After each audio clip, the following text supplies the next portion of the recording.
सच की परछाई। नोएडा शहर में सुरेश नाम का एक युवा डॉक्टर अपने माता पिता के साथ रहता था। उसकी मां रामकली घर की देखभाल करती, जबकि उसके पिता दीपक एक सफल व्यवसायी थे। सुरेश अपनी मेहनत और लगन से शहर के सबसे अच्छे अस्पताल में डॉक्टर बन गया था। उसकी ज़िंदगी व्यवस्थित और खुशहाल चल रही थी, लेकिन नियति को कुछ और ही मंजूर था। उस समय सुरेश रोज़ की तरह अपने काम पर जाने की तैयारी कर रहा था।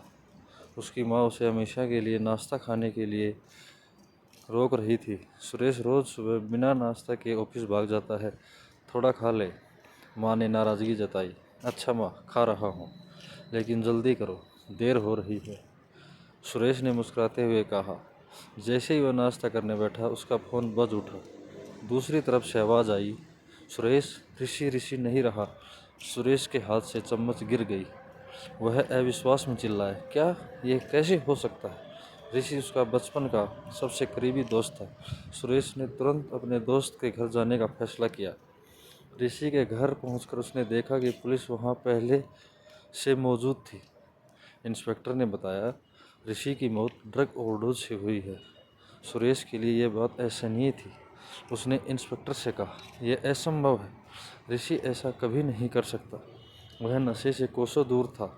इंस्पेक्टर ने ठंडी आवाज़ में जवाब दिया, हम भी ऐसा ही सोच रहे हैं, लेकिन रिपोर्ट यही कह रही है। सुरेश को लगा कि यह एक सामान्य मौत नहीं है। उसके दिल में सवालों की लहरें उठने लगीं। क्या यह सिर्फ ओवरडोज था, या इसके पीछे कोई साजिश छिपी थी? अगले दिन सुरेश ने अपने काम से छुट्टी लेकर इस मामले की तह तक जाने की ठानी। वह पुलिस स्टेशन गया और इंस्पेक्टर से मामले की जांच करने की अपील की।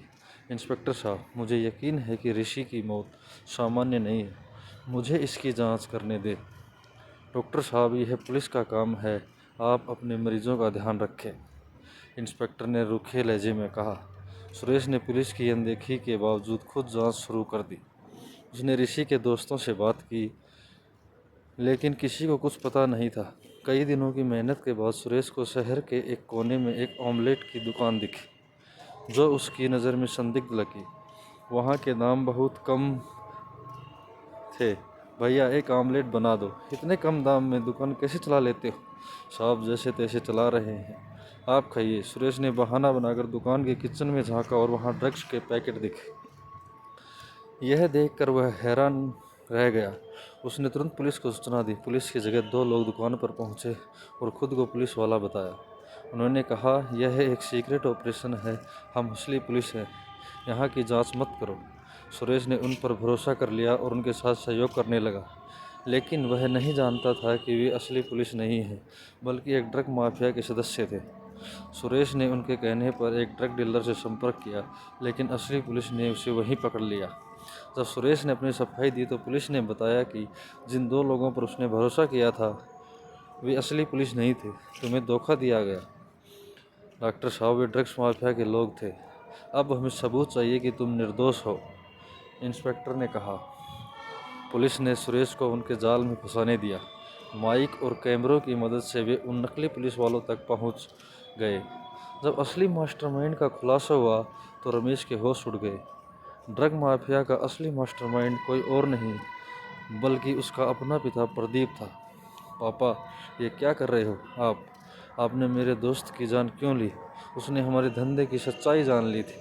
उसे नहीं मारते तो वह हमारे धंधे का पर्दाफाश कर देता, इसलिए उसे रास्ते से हटाना पड़ा। प्रदीप ने लंबी सांस लेते हुए ठंडे लहजे में कहा। पुलिस ने प्रदीप को गिरफ्तार कर लिया। सुरेश टूट चुका था, लेकिन उसे खुद को संभालते हुए फैसला किया कि वह ड्रग्स के खिलाफ जागरूकता फैलाएगा। दोस्तों, इस कहानी का अंत यह बताता है कि सच्चाई कितनी भी गहरी क्यों न छुपी हो, एक न एक दिन सामने आ जाती है।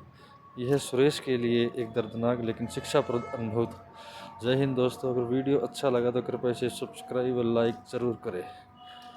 जय हिंद दोस्तों, जय हिंद।